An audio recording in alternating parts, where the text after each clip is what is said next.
Muy buenas tardes, compañeros y tutor. Mi nombre es Jonaldeiro López Heredia, soy estudiante de Ingeniería de Alimentos.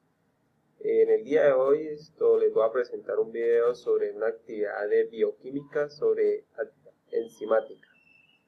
Entonces, vamos a responder a unas preguntas dadas en esta guía. ¿Cuál es el mecanismo de regulación que presenta mínimo una de las enzimas del proceso o biotecnológico seleccionado? Entonces, un organismo debe ser capaz de regular las actividades catalíticas de sus enzimas, componentes de modo que puedan coordinar sus numerosos procesos metabólicos y responder a los cambios de su entorno y crecer y diferenciarse todo de ello de manera ordenada.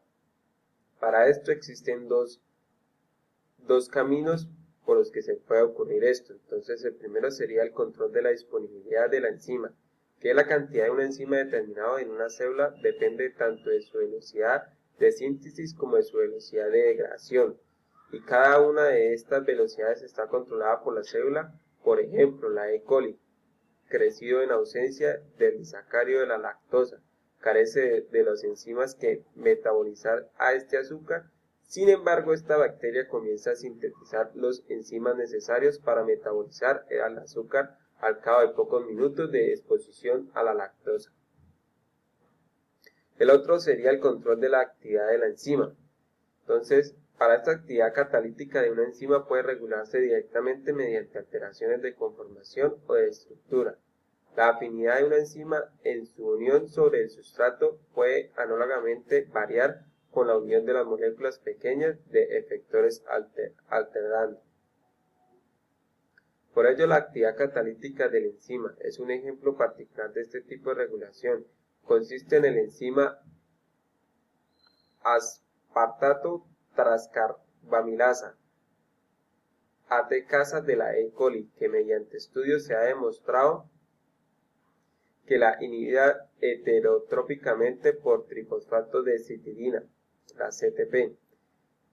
Es un núcleo de pirimidina y es activada heterotrópicamente por trifosfato de adenosina, ADP, núcleo de purina. El CTP disminuye por tanto la velocidad catalítica de la enzima mientras que el ATP incrementa.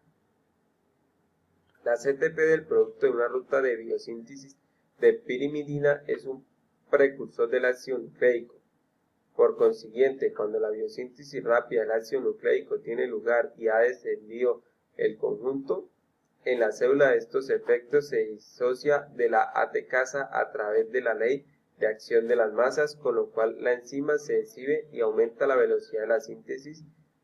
Por el contrario, si la velocidad de una síntesis de CTP supera la velocidad del consumo, el exceso de la CTP que resulta inhibe a la ATCasa, la cual a su vez reduce su velocidad de la síntesis. Esto constituye un ejemplo de retroinhibición, modo corriente de regulación metabólica en el que la concentración de un producto de una ruta biosintética controla la actividad de una enzima próximo al comienzo de la ruta. El significado metabólico de la activación de la ATCasa por la ATP es que tiene a coordinar las velocidades de la síntesis de los nucleótidos de purina y pirimidina, que se precisa en cantidades aproximadamente iguales en la biosíntesis de los ácidos nucleicos. Un ejemplo es la concentración es mayor que la de CTP. ATCasa es actividad a fin de sintetizar la pirimidina hasta que las concentraciones de la ATP y la CTP lleguen a ser aproximadamente iguales. Inversamente, si la concentración de la CTP es mayor que la ATP, la inhibición de ATCasa por CTP permite la biosíntesis de purina hasta que se igualen las concentraciones de la ATP y la CTP. Las enzimas seleccionadas es el piruvato de carboxilasa. Esta enzima pertenece al grupo de las carboxilasas dependientes de la biotina. En el caso particular del piruvato carboxilasa, el grupo prostético y la biotina están unidos a la enzima mediante un enlace amida con el residuo de la lisina. El sitio activo de las carboxilas dependientes de la biotina se cree que consiste en dos subsitios separados especialmente, donde la biotina actúa como un transportador móvil del grupo carboxilo. La biotina se carboxila en un subsitio y se transfiere al segundo, donde la molécula aceptora, en este caso el piruvato, es carboxilasa. Mediante el empleo del complejo de la enzima, la carboxibiotina y de análogos del piruvato, se han visto también que la unión de este último a la enzima induce al movimiento de la carboxiotina, donde ocurre la segunda etapa de la reacción. En este sitio es donde la carboxibiotina se desestabiliza. La piruvato carboxilasa convierte el piruvato en oxalacetato. Entonces acá está. La piruvato carboxilasa es una enzima reguladora por acetilcoenzima, acetil-CoA. Como efector positivo, el acetil-CoA se produce mediante la oxidación de ácidos grasos y su acumulación indica la disponibilidad de ácidos grasos como combustible. En general, la actividad de la enzima en vertebrados es dependiente del acetil-CoA. La actividad de la enzima de procariotas muestra grados diferentes de dependencia del acetil-CoA. Explicar un factor que afecta enzimáticamente y establecer el pH y la temperatura óptimas para la actividad enzimática de mínimo una de las enzimas del proceso industrial y o biotecnológico seleccionado. Entonces, la actividad enzimática puede verse afectada por diversos factores como temperatura, pH y concentración.